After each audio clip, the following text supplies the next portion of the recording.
যা মরছে করোনায়, যা ওই যে দেখা গেছে বড় লোকেরই করেই ধরছে, আমাকে ধরে নাই, গরিব মানুষের ধরে নাই। এটা আল্লাহর রহমত, আল্লাহ সবসময় গরিবের পক্ষে থাকবে। বাংলাদেশে নতুনভাবে মাথাচাড়া দিয়েছে করোনা ভাইরাস। জুন মাসের 2 তারিখ থেকে এখন পর্যন্ত 54 জন নতুন করোনা আক্রান্ত এবং একজনের মৃত্যুর তথ্য জানিয়েছে DGHS। অর্থাৎ বলাই যায় যে দেশে করোনার প্রবণতা আবারও বাড়তে শুরু করেছে। এমন সময়ে আমরা সাধারণ মানুষকে প্রশ্ন করলাম, করোনা ভাইরাস শুরু হলে তার চিন্তার কারণ হয়ে দাঁড়াবে কিনা। করোনা এই বন্ধু আমাকে গরিব মানুষের মধ্যে হয়ও নাই, কইতেও পারবো না। যা মরছে করোনায়, যা ওই যে দেখা গেছে বড় লোকেরই করেই ধরছে, আমাকে ধরে নাই, গরিব মানুষের ধরে নাই। আল্লাহর রহমত আছে। সাধারণ মানুষ যে পরিশ্রম করে তাদের প্রতি আল্লাহ নিজে স্বয়ং তাদেরকে সহযোগিতা করে সুস্থ রাখে ইনশাল্লাহ।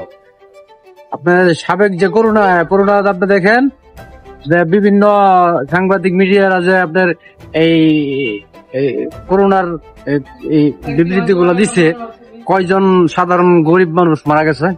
এটা আল্লাহর রহমত, আল্লাহ সবসময় গরিবের পক্ষে থাকবে।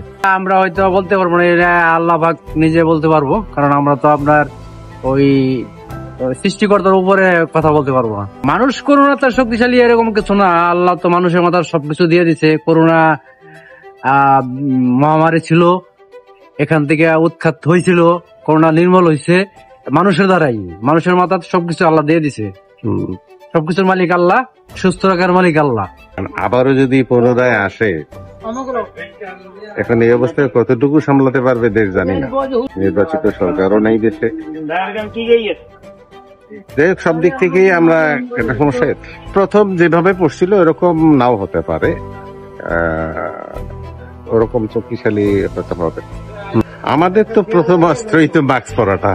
এখন মাস্ক দিয়া এখন যতটুকু সম্ভব, এখন কতটুকু হয় তাও জানি না, তবে আমরা প্রথমেই তো মাস্ক ছাড়া তো আর অন্য কোনো বিকল্প মনে করি না।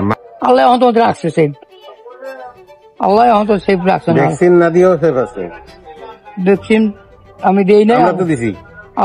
আল্লাহ ভালো রাখছে আমার সময়, বাকি জানি নাই না। মানে আমাদের প্রতিরোধ ক্ষমতা বাড়ছে কিনা ওইটাই পারে নাই তো। মানুষ কিভাবে বাঁচতে পারবো, কিভাবে তদন্ত করতে দিব, কিভাবে থাকতে দিব, এই আমরা ওইখানে আপনার সরকার না